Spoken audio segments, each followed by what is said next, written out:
الحمد لله رب العالمين والصلاة والسلام على رسوله الأمين وعلى آله وأصحابه أجمعين أما بعد প্রশংসা করছি সকল সৃষ্টির রব আল্লাহ তাআলার, যিনি মহাগ্রন্থ আল কোরআন দিয়ে আমাদেরকে ধন্য করেছেন। দরুদ ও সালাম পেশ করছি আমাদের প্রিয় নবী মুহাম্মদ সাল্লাল্লাহু আলাইহি ওয়াসাল্লামের প্রতি, যার উপর সর্বশ্রেষ্ঠ গ্রন্থ আল কোরআন অবতীর্ণ হয়েছিল।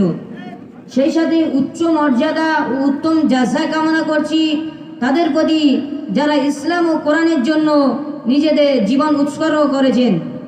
মাদ্রাসা কাসিমুল উলুমের উদ্যোগে আয়োজিত হিফজুল কোরআন অ্যাওয়ার্ড ও কোরআন উৎসবে সম্মানিত সভাপতি সাহেব, সম্মানিত প্রধান অতিথি, বিশেষ অতিথিবৃন্দ, সুধীমণ্ডলী, সাংবাদিকবৃন্দ,